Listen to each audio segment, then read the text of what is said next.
Importance of Cybersecurity Awareness Month. This year, our goal is to challenge you to learn something new about cybersecurity and to share it with others. So to raise awareness, we challenge you to do that this year. So come join us and raise awareness this year. This is Cybercrime Junkies, and now the show.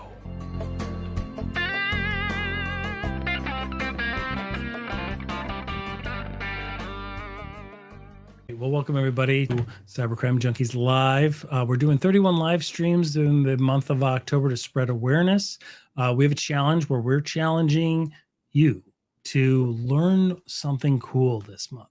Take it from one of the episodes. We've got some great episodes. We're celebrating our wrap up of the year. We've accomplished over 100 episodes, 100 interviews with top security leaders across the globe. And our challenge to you is take something that you learn, check out some of the resources that we've shared with you from there's Cybersecurity Awareness Month toolkits from CISA, from the SANS Institute, from KnowBe4 and other places. And they all have great resources for you to learn something new and to share it with someone else, whether it's in a post or a conversation over lunch, whether it's with an elderly relative, a child, whatever. We want to raise awareness so that we can all stay safer online in this 20th anniversary.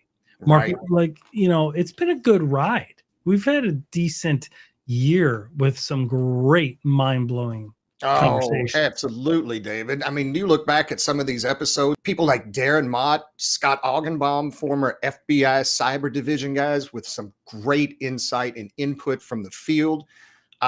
Brett Johnson, who the Secret Service called the original godfather of the internet. Godfather, now good guy. Yes. He escaped from prison. They caught him. He did his time. He came out, and now he's a huge advocate for cybersecurity on the right side of the law.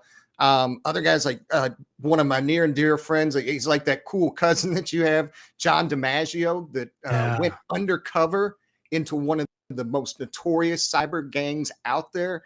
And once he got found out, what did they do? They took his avatar and put it as their profile pic. Yeah, on the dark web. I mean, he's one of the most dangerous cybercrime gangs. Oh my gosh, it's pretty scary. The key points so that you can find something that means something to you that you can share with others in one way, shape, or form. And that's what we're doing. Everything from I mean, think about it, man. Like, think about some of the people that we've got to talk to that a lot of people have missed, right? We want to bring some of these key points and these insights to everybody, right? You've got the people that talked about the neuroscience of social engineering, why we actually, even though we've gotten trained, why people are still clicking. Like, there's just science behind that. Some of the notorious hackers, right? We've got John Hammond, the researcher from Huntress, Jerry Auger, the head of the Daily Threat Briefing.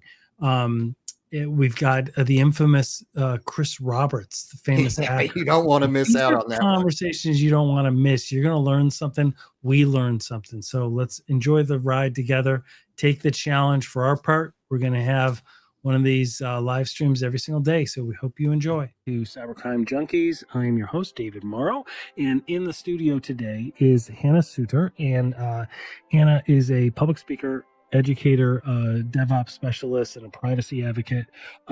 Works as a senior project manager at GitLab, and focuses on authentication and authorization in dev security ops within that context, and a remarkable kind of privacy advocate. So much so that our own kind of OSINT investigation couldn't find that much out about her online. So we're going to all find out about her in person. So that'll be great. Welcome.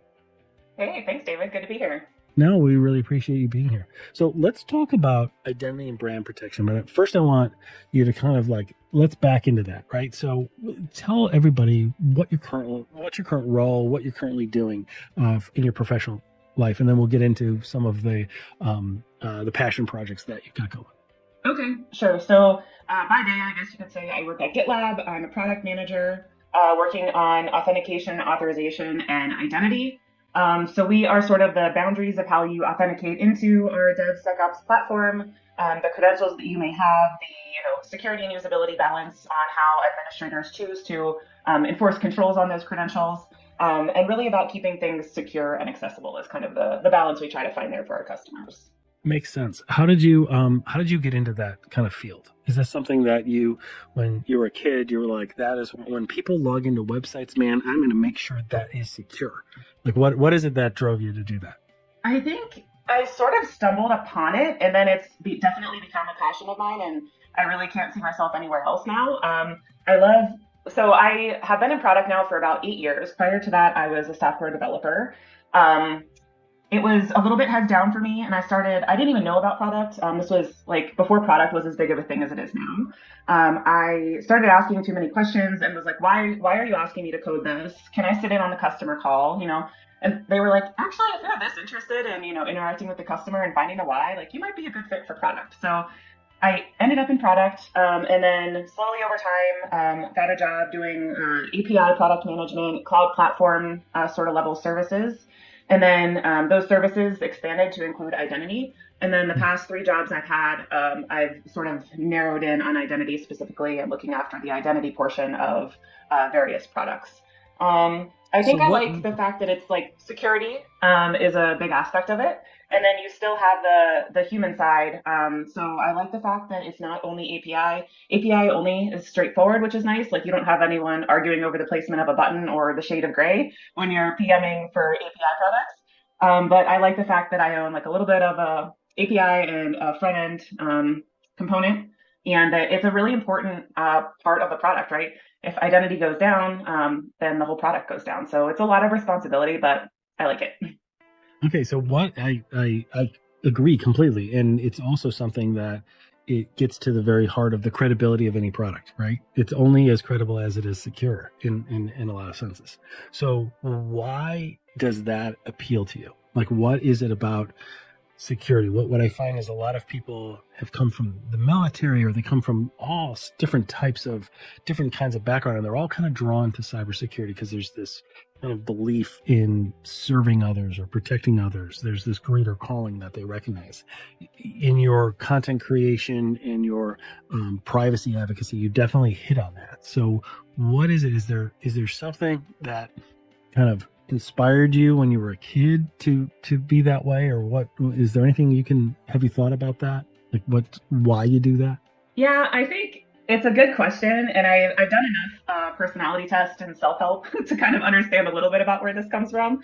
And I think it's because I have like an innate sense of things need to be fair, and things need to be just. And just because, you have a bad actor doesn't mean that a good person should be compromised, and that's just okay, right? Like we need to make it so that doesn't happen, or there needs to be some negative consequence.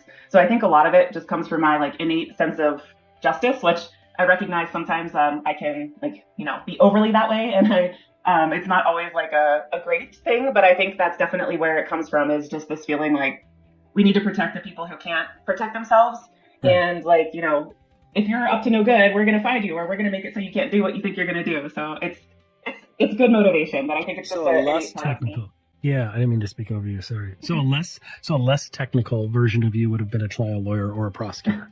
Or a police officer, or yeah, right. Military. That's what it seems like. It does seem like that. Yeah, but now that you learned how to code when you were younger or whatever, you developed some technical skills. So now you went down this path.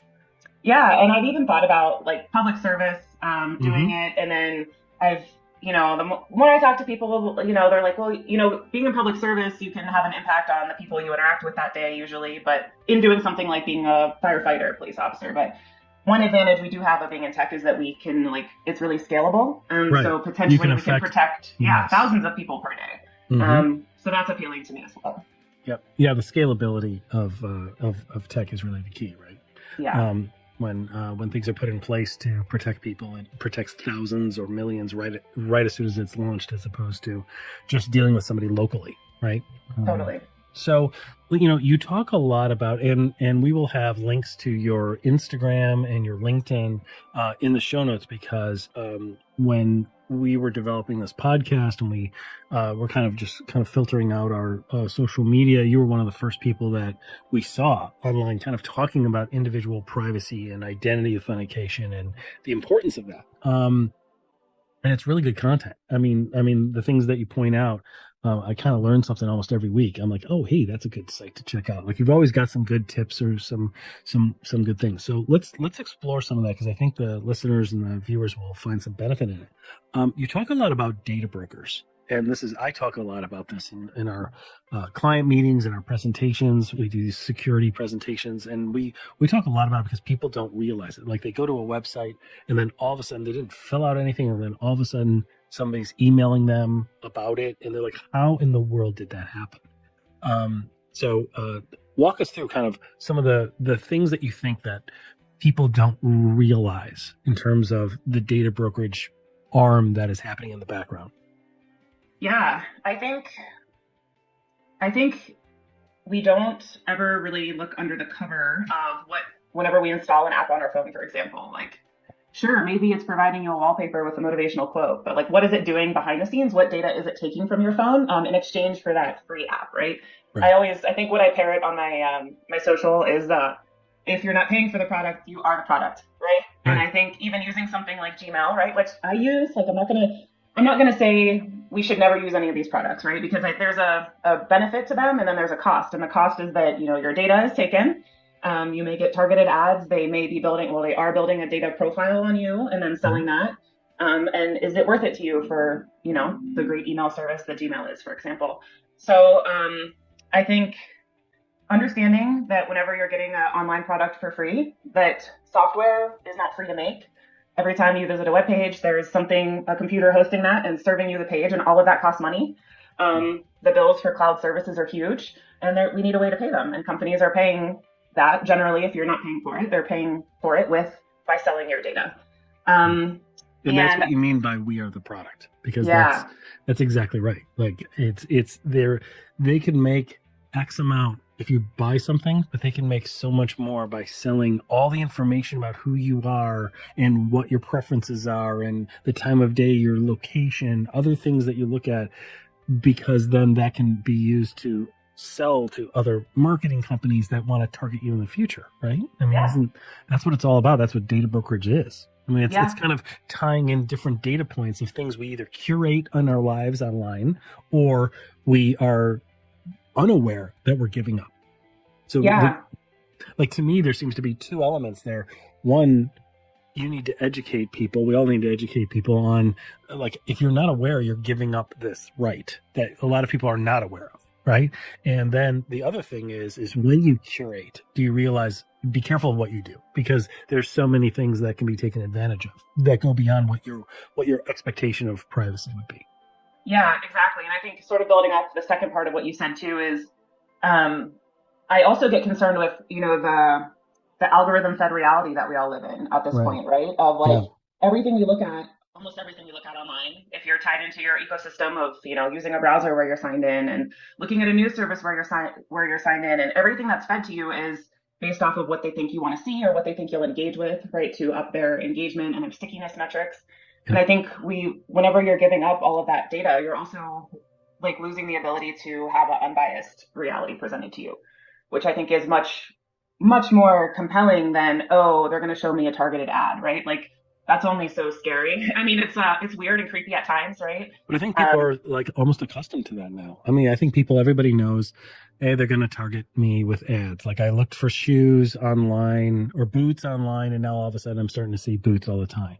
Right. But it gets creepy, doesn't it? When we've seen it in our own family, when we're talking about something, like we've tested it in our family. We've literally said, I'm really interested in a really big green truck, man. Like we don't own trucks. Like we want a huge, like GMC something. We're just saying it into our voice assistant device, right? Or something like that. And then all of a sudden, like 30 minutes later, my son pulls up something and he's like, check it out. We're getting ads for like green trucks. How did that happen? Is that like, that's data brokerage, right? Yep, that's data brokerage at work. And I think, like I was saying, it's one thing to get targeted ads, but I do think like the larger picture of what this data can be used for, even if right now it's targeted ads, right? Like what's it going to be in the future? Because now, the past 2 months have shown us a thing or two about AI, which honestly wasn't even really on my radar a couple months ago. And now it's 80% of my day. Yeah. And so you wonder what could happen in the future. I just saw there was a company that does online alcohol recovery counseling, Mhm. and that they ended up leaking 100,000 of their customers and their health information, their contact information to data brokers. So I Yeah. think things like that are very concerning as well, where in the future, maybe insurance companies, right, can discriminate against you based on some of this data, things like that. Right. Yeah, and that was there was actually a couple instances involving mental health care. Yes, better health, I think. Yeah, exactly. Where they go and they're breached and then leaked and then like extorted for that, and you're just like, that's a whole other level of, like, that's a level above just trying to make profit. You know what I mean? Yeah. Then it's really almost like that borders that that's black and white criminal behavior as opposed to just theft, right? Theft is Right. just for profit, but this is actually just like cruelty. So It is. It is. yeah, it's definitely concerning. So let me ask you, what can the average person do? Like what are some of the things? Because what we find is one of the battles is A, to educate, but B, to inspire people to care about it. Because some people are just like, well, what's somebody going to do anyway if they get my Gmail account? Like, that doesn't matter, right? But there is so much that can be done. Yeah. What I try to do is make data protection really approachable. So, I understand that not everyone's going to buy like a Raspberry Pi and filter their internet traffic to, make it safer. I think I try to provide approachable things that I would do or I would advise my friends to do, right? If you have like 5 minutes between giving your kids a snack and watching their show, right? Mhm. What can they do?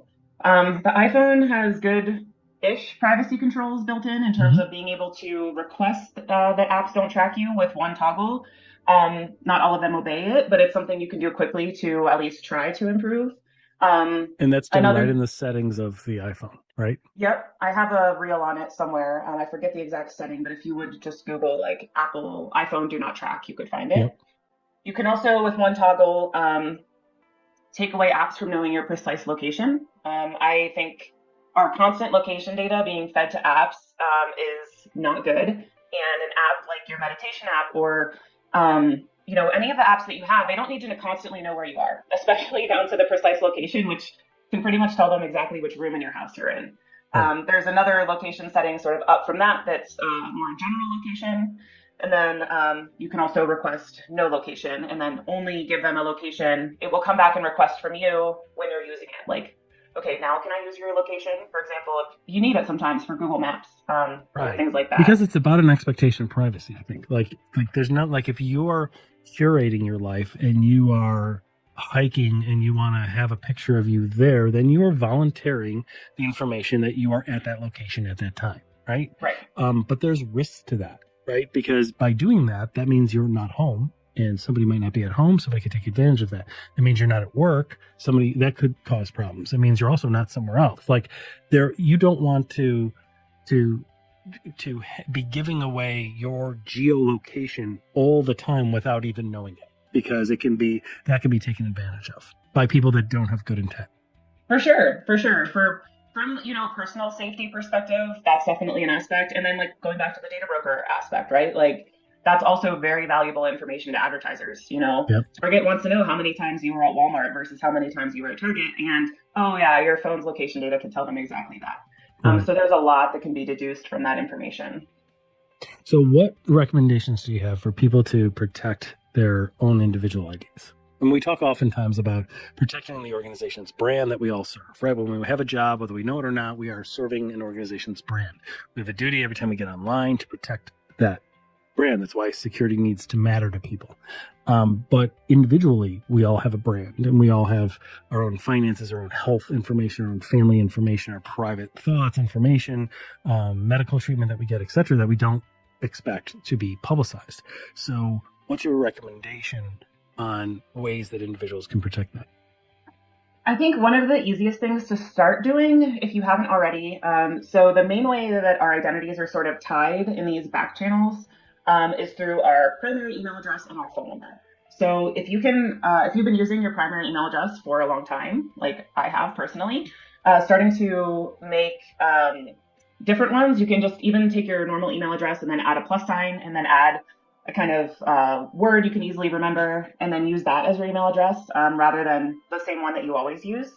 Or the iPhone, again, has a nice built-in feature where if you're typing an email address, it will pop up and it will say random email or something like that. And what it does is generate a random email, and then they forward it to your iCloud email address on the back end.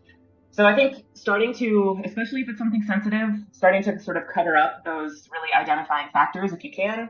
Maybe you sign up for a Google Voice number and use that as the phone number instead of your primary. And then simple things, honestly. Use strong passwords, right? These are like so boring, but so many people still don't. It's still shocking, right? It's still shocking. And when I talk to people, even pretty bright business owners, like they're like, I've got a really good password. I use it. And I'm like, okay, that's great. What do you use it for? For all my finance stuff. And I'm like, but once you use it for one thing, I think the danger in the data brokerage process is that what we don't realize is that password, that username can be sold without us knowing it, right? And then they get breached or leak it.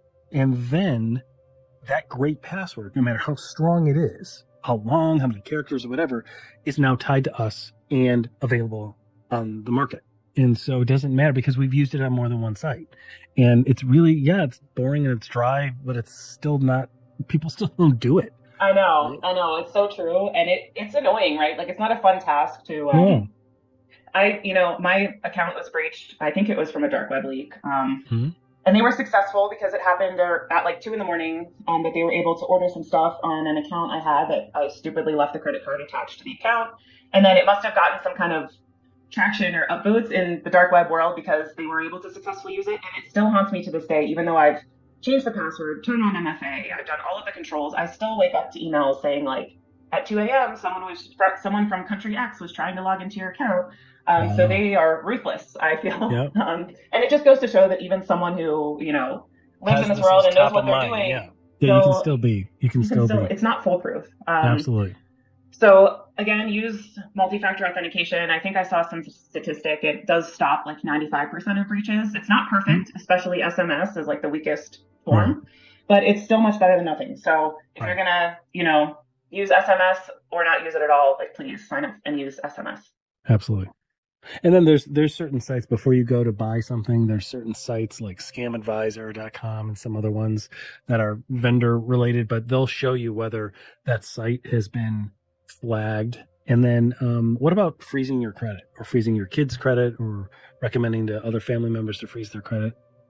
Yeah, that's one of my, biggest recommendations. Again, one that's not exciting. I have mine frozen, and, my dad actually, who's not very tech savvy at all, called me, and he was seeing some weirdness with just a loyalty card he uses at the hardware store, right? And he's like, suddenly I went to 3 different stores and they're all saying that I've never been there and my loyalty account doesn't exist anymore. Like, what do you think is going on? And I'm like, please go freeze your credit. I don't know, but someone probably has a hold of your information. So I think that is an excellent thing to do, especially, for kids as well with their social security numbers. And it'd probably be the first thing I would suggest to older people as well. And it's easy to do online, but make sure you do it with all the and for parents. Yeah, and for parents to do it for their kids. Because one of the things that we've found is that kids come out and they have, graduated high school. They're trying to get their first loan or buy the first car or whatever it is. And oh my gosh, they have a condo that is foreclosed in Nevada. And they're like, what happened? It's like, because somebody's been using your ID for 10 years because nobody ran their credit,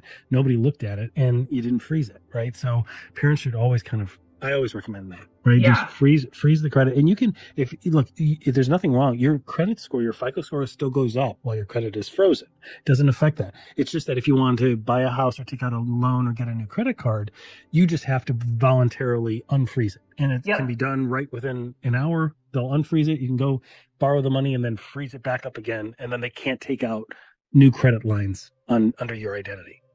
Yep. Yeah. Yep. Totally. I applied for a credit card and forgot mine was frozen and had to do the whole unfreezing thing. Yeah, exactly. Absolutely. So let me ask you, and we appreciate this. I know that you've got some speaking engagements coming up.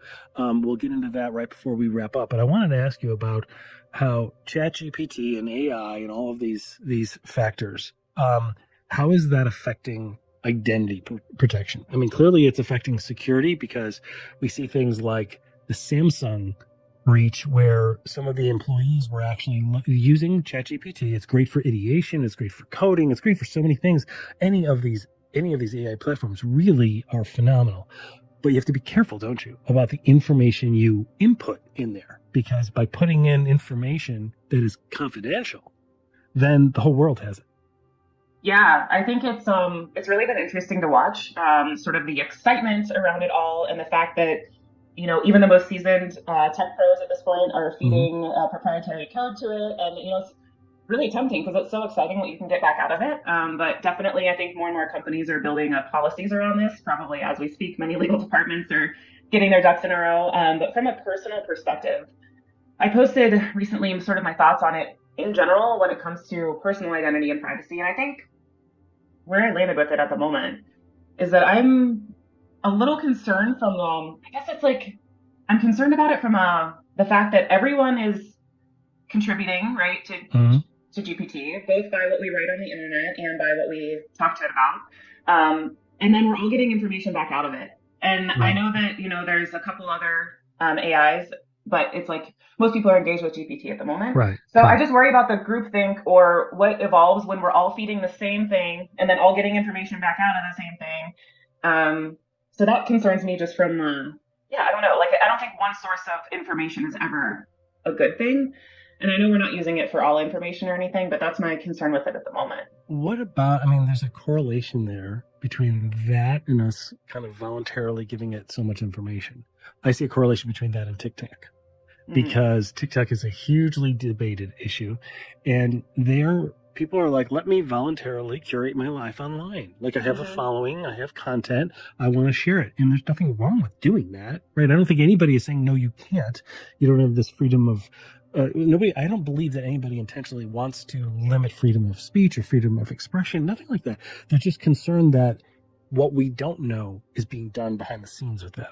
I think that's the concern. And whether there's evidence of that or not is up to people with certain levels of security clearance that we don't know about.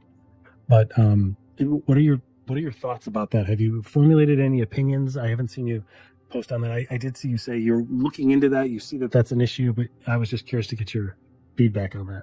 I think, so setting TikTok specifically aside, what you just said really resonated. And honestly, that was kind of like my first jumping off point for my privacy research. Before I was educating, I was doing research mainly. And I met with a lot of privacy professionals. And what I was trying to figure out is, if a company says they're collecting data X, Y, and Z about you in their privacy policy, is usually where that's detailed. If they say they're doing that, is there ever a check of like, are they actually doing that? Or are they collecting more than what they're saying? Or they say they're not transferring it to third parties, but are they? Like, there's no audit. There's no really check and balance, right? There's none. And I think with the GDPR, there's some government checks into that. And like, there have been some fines for TikTok and Meta and others in the US. So I guess there's a very, very, very small chance that you may get audited. Right. But I think I almost wish my idea was like, whenever the label organic is on something, right? Like, it means something. We know that there's a standard. Could there be, the same thing for tech, where there's like some transparent tech badge where we know, okay, this app says it's doing this and it's actually doing this. I think there's a huge disconnect there. And like you mentioned, it's probably not purposeful, but I think a lot of times, legal and the developers actually implementing, are they aware of what each other is doing? I don't know. Well, and to me, it's almost like plain text and plain labels. Like when there's warning labels on products. I know the U.S. is extremely litigious compared to other countries, but because of that, we have warning labels on ridiculous things. Like, don't, like your hairdryer. If you have ever looked at the warning label on a hairdryer, it's like, don't use it when you're in the tub. And I'm always like, what lawsuit was that? Like, who did that and got in the tub and then sued? Oh, you didn't warn me because of that. But in a certain sense, like, a lot of this could be eradicated if an app was required to have a warning. Like, by the way, if you click accept the terms and conditions, you are giving them the right to check all of your keystrokes, to get a copy of all of your contacts, to be able to sell that data to third parties. Like, people don't realize that because nobody has ever read the terms and conditions when they click like install an app. Like, nobody has. I think that's where the disconnect is. That's where the injustice is, right? Is because people, people post things on the internet and they expose that they are traveling somewhere at that time, right? Well, you're voluntarily doing that, right? The best practice there is you take the videos, you take the pictures, you record them, and then you post them after you get home, because otherwise it's the time and place. It's what it's indicating that you're telling everybody where you're not, right? You're not at home, and you won't be at home until next Thursday. So now everybody knows your home is sitting there, is open prey to be robbed. So like, what do you like? How do we address that? Like, where do we go from there? Where do we go from there in terms of like the non-transparency with data collection? Yeah, like how do we solve this? Is it a law that has to be in place? Does the U.S. need something like GDPR? Like, what's the next step? I mean, some privacy protection law would be great. There are some individual states that I think there's about 7 states now that have. Yeah, and there's CCPA. There's things like that. It's hard though when it only applies to certain states. Right. I think at a national level, I think that was one of the main arguments I saw with the whole TikTok thing is like, instead of passing or proposing meaningful privacy legislation. Right, they were trying to ban a specific app. Yeah, right. So I agree with that general sentiment that like it seems almost like a cop-out, right, for us not getting the protections we deserve as citizens. Right. I'm trying to do what I can just as one person with educating, right? Like I show people, hey, you actually can see what data an app is collecting. Here's how. And, if you're going to use it, fine, but at least be aware of what it's doing in the background. So there's some element of at least educating boots on the ground until we can get there with legislation. Now, what do you think? Yeah, no, I agree. I think that you have to keep doing what you're doing. We have to keep raising awareness because that's socializing of the risk, the socializing of the being taken advantage of when we don't realize it, right? People don't realize this stuff. So I think that by socializing it, and it's a good translation, because when people think of cybersecurity, they think of a hacker in a hoodie, and they think of something very, very complicated in reality, right? And it's not that, and it's by being able to translate that into everyday practical effects for individuals, right? 100% of businesses are run by people, right? And so by bringing it down to the individual level, I think it really raises awareness and makes people care about it. Nothing's really going to change until they kind of mandate it. And I agree.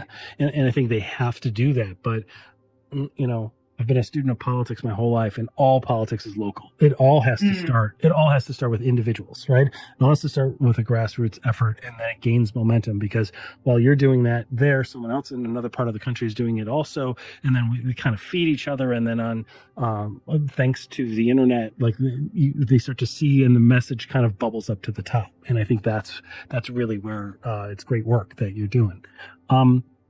What are some of the other resources that you advise people on? Like there's haveibeenpwned.com, like that lets people find out if they've been part of a data breach. And I implore people all the time to go check that site out, because you'll be so surprised, because you'll find that your username, your passwords, all of your information has been part of a data breach from a company you don't even know about. And that has to do with data brokerage. And that has to do with, they took your data, they sold it somewhere else. Anything else? Any other kind of cool sites or tips that you've come across lately? So there's one I love called Privacy Not Included, and it's by the Mozilla Foundation, who does a lot of great work. And they kind of do what we've been talking about, where, okay, the Alexa dot, right, like tells you it collects this, but we did some testing and it actually collects this, so it gets a bad privacy rating.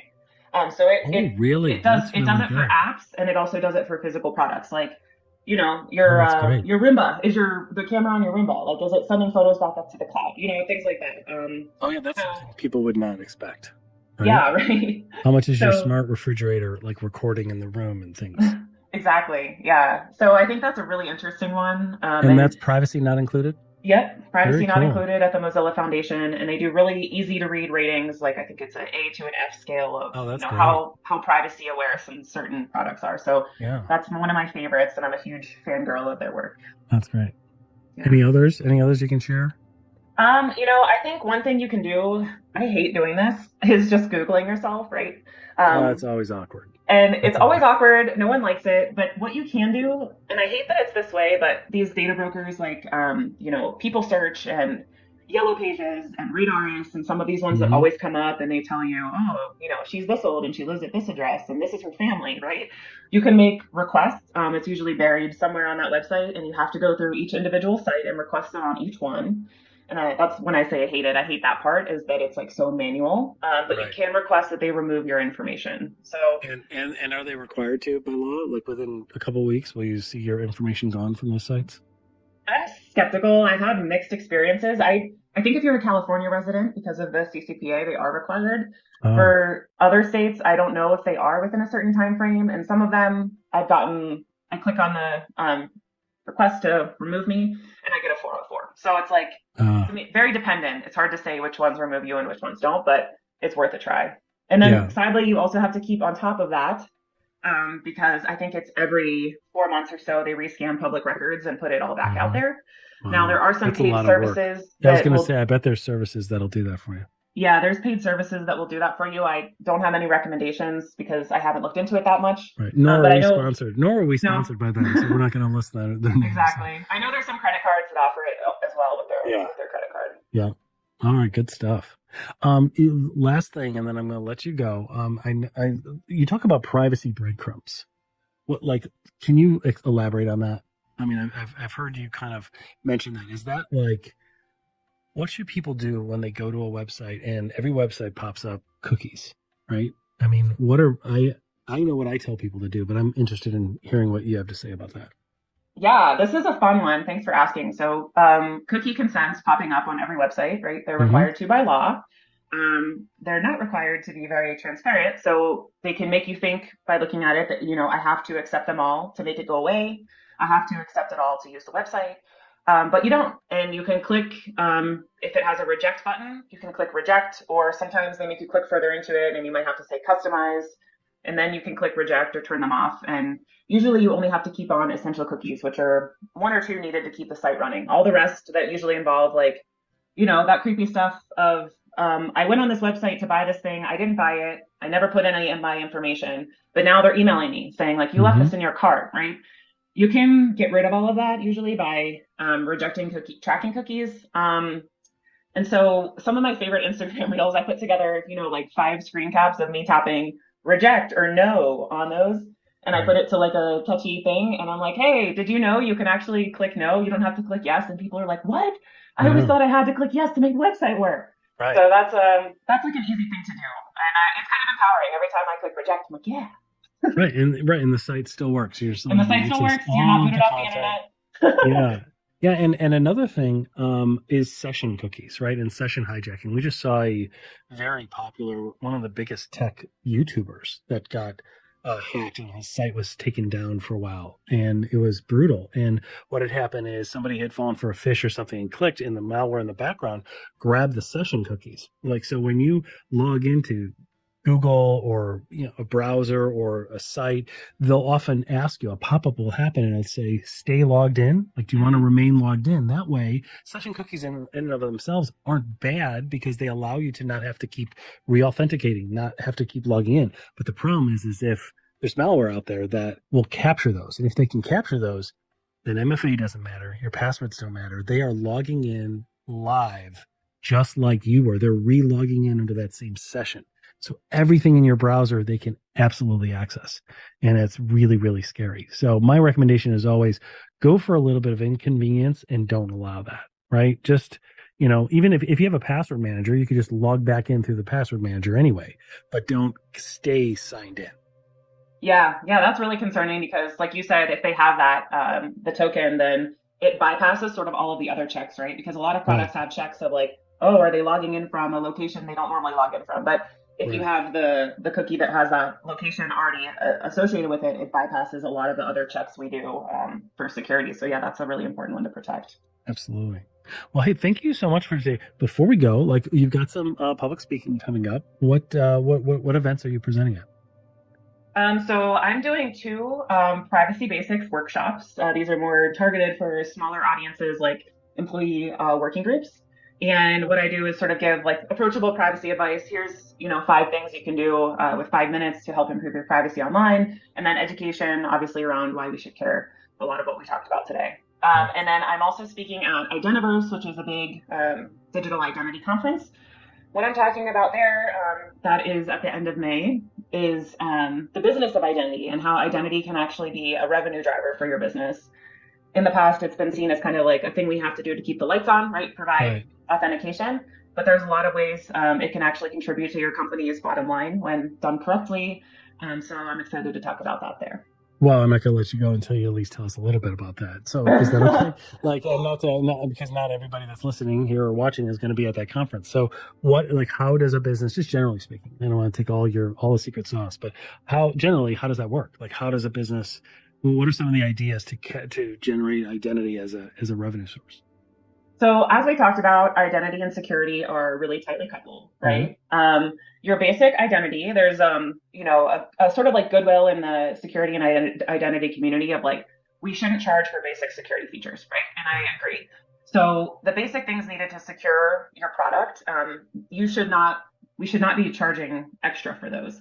But there are a lot of advanced level features. Like I always say, we provide sort of a toolkit for people to decide how secure they want to make their instance of our product, and they can balance that with accessibility. So there are some more advanced security features that are really cutting edge, and they're honestly not for everyone. So it also depends on the technical level of our customers who want to implement this for their audience. They need to know their audience. But I would say that's where the rubber meets the road in terms of increasing your ARR. Yeah, it makes perfect sense. If the customer of a certain product line or something is in the finance industry, you may charge a premium because you'll give them advanced security features tagged onto that product line or service line or whatever. If they're just in an unregulated field, then maybe it doesn't really matter. They bear more of a risk because they don't want to pay the cost, but they can get the product or service at a less cost. So that's interesting. Then also too, another aspect of it is having a swift, sort of user acquisition experience. And that is all done through your first impression of the product, which is usually creating an account, right? That's a really important step in having someone become a paid user. Right. And how can we make that process as streamlined as possible while still respecting security and building trust? And that also helps contribute to the bottom line. Excellent. Well, Hannah Sutor, thank you so much for the insight today. It was really, really good. I think people got a lot out of it. So thank you. We really appreciate it. We'll have links to your information in the show notes. So check that out. Follow her. She's got great advice. You learn a little bit of something every single week, and it helps our individuals, helps us, our families, as well as the organization's brand that we serve stay secure. So thank you so much. We appreciate it.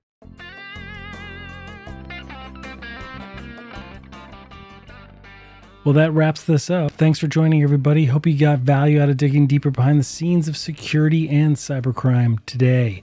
Please don't forget to help keep this going by subscribing free to our YouTube channel at Cybercrime Junkies Podcast, and download and enjoy all of our past episodes on Apple and Spotify podcasts so we can continue to bring you more of what matters. This is Cybercrime Junkies, and we thank you for joining us.